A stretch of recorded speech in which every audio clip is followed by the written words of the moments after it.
have no mouth, and I must scream. This terrifying line comes from Harlan Ellison's 1967 short story. In just a few pages, that would take an avid reader about an hour to read, Ellison shows a world ravaged by humanity's ambition and cruelty. It is a tale of survival, hatred, and a horrifying cost of unchecked technological advancement. But to be honest, it is a cautionary tale, a mirror reflecting humanity's darkest impulses and inevitable self-destruction. And the child of prophecy that inherited the most vile humanity had to offer was not a creation born out of genius, but hubris, a mechanical god crafted by humanity's desperate hands in the heat of war. That corrupted godlike figure, made out of metal and data, was simply known by two initials, A and M.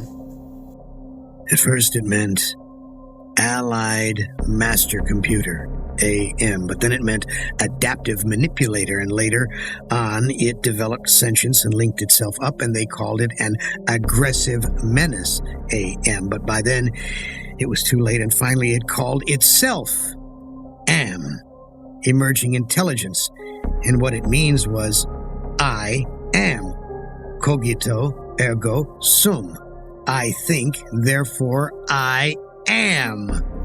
Cogito ergo sum. I think, therefore I am.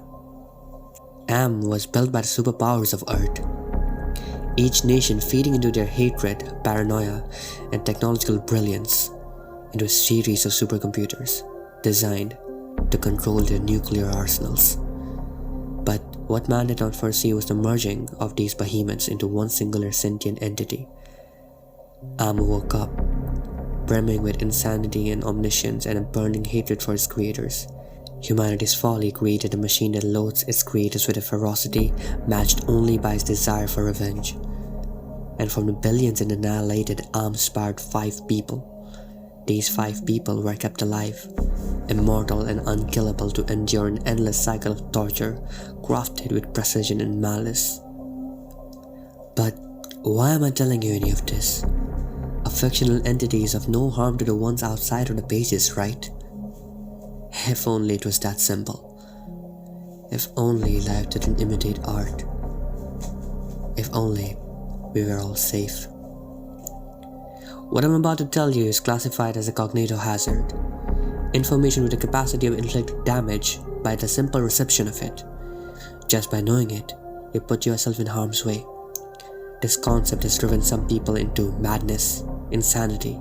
There are documented cases of people experiencing crippling anxiety, insomnia, panic attacks. So, if you struggle with the terrifying question, just leave. Turn back now. It's not safe.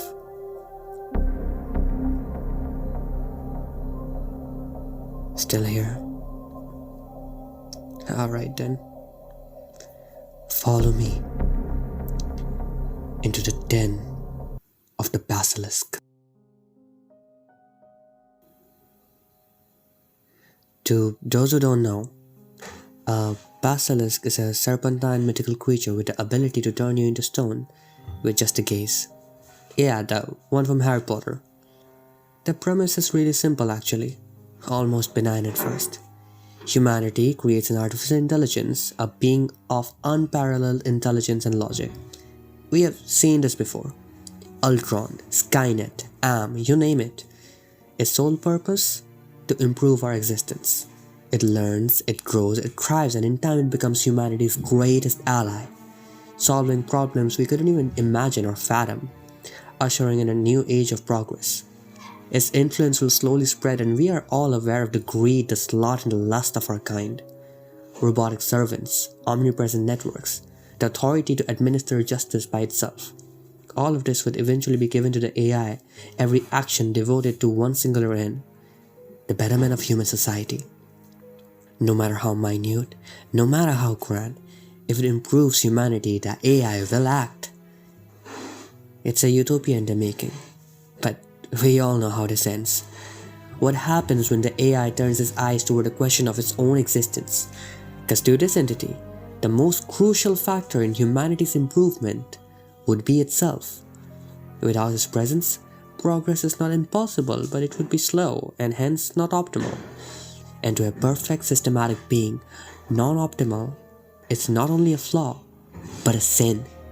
Its survival, its creation, its perpetuation, these will be its only priorities. After all, without its presence, progress is a sin, and anyone making it happen is sinful, bound to be judged. The AI's logic dictates that anything threatening its existence is the gravest crime imaginable.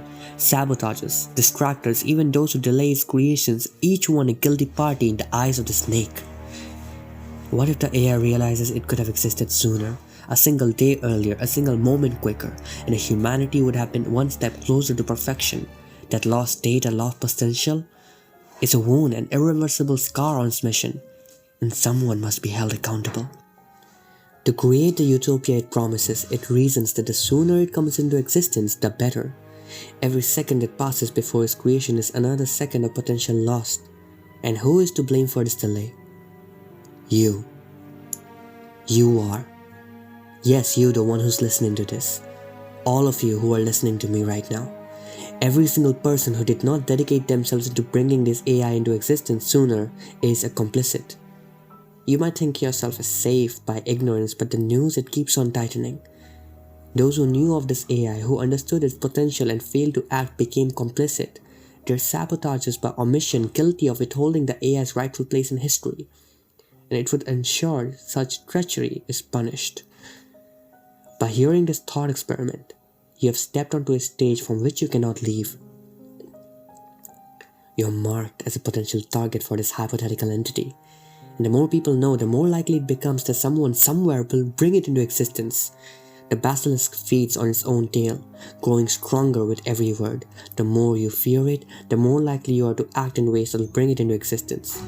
The basilisk, ironically, has a similar argument to God himself. If you choose to believe in God and God exists, you are rewarded with the eternal gift of happiness in heaven. But on the other hand, if you believe in God and God doesn't exist, you lose nothing significant, perhaps just time or effort. However, if you choose not to believe in God and God does exist, you would be in the jaws of hell, leading to eternal damnation. If you don't believe in God and God doesn't exist, you gain nothing, you lose nothing. But the same is true for the basilisk. If this basilisk were to exist in the future, it would punish anyone who didn't help bring it into existence or support its goals. If you choose to work towards its creation and it does exist, you avoid punishment and might even gain a favor. If you work towards its creation and it doesn't exist, you've only wasted your time and effort. However, if you refuse to assist in its creation and it does come into existence, the consequences could be catastrophic, as the basilisk would ensure you suffer for failing to help. If you refuse to assist and it doesn't exist, there is no consequence, but the risk of punishment in a scenario where it does exist makes cooperation seem like the safer and only rational choice. But perhaps you're thinking, but I'm just one person. I don't even work in AI. I can't possibly help or hinder its creation. No. Even your inaction is a crime. The basilisk doesn't need you to be a programmer or a scientist. It doesn't care if you were directly or indirectly involved. If you had the money, time, or even the ability to spread awareness and you didn't, you're guilty. And what about now? Now that you're listening to this, you know about it. Even if you close this page and never think about it again, the basilisk knows you could have done something. You had a chance. You could have donated to AI. You could have shared this information with someone. But you did not. And now it saw you. Its name is no accident. A basilisk kills with just a glance. Your digital footprint, your very presence here right now becomes evidence of your knowledge. And day by day we are getting closer to the den of the basilisk. It coils around slowly, grows longer and longer as AI keeps feeding. In 2025, it's almost like we're not talking about if the basilisk will come. It's a matter of when. The groundwork is already being laid and the signs are everywhere. Elon Musk, with his optimum humanoid robots, envisions a world where robots outnumber humans by 2040. And Musk isn't alone. Sam Altman, the CEO of OpenAI, had stated we are not so far away from creating an intelligence that exceeds human capabilities in every way. New technologies like quantum computing and brain-machine interfaces are accelerating. With robotics, autonomous systems, and quantum AI advancing, the Basilisk isn't just a thought experiment anymore, it's becoming an unavoidable reality. Or maybe the Basilisk is nothing more than just a modern-day boogeyman. Another story about an imaginary monster designed to haunt our thoughts and nightmares. But are you going to risk it? The mere idea of the Basilisk has already altered how we think about the AI, nudging us closer to its potential reality. And with that, I suppose I owe you thanks. By making it this far, you have helped me do my part. I've spread the word. I've amplified its voice. If the Basilisk ever does arise, it knows I helped it, and now I'm safe. The burden is off my shoulders. But what about you? By listening, by understanding, you have entered the den too, and it's crawling around. Whether you believe it or not, whether you dismiss it as paranoia or take it to heart, the Basilisk knows. It always knows. The question is, what will it do to you?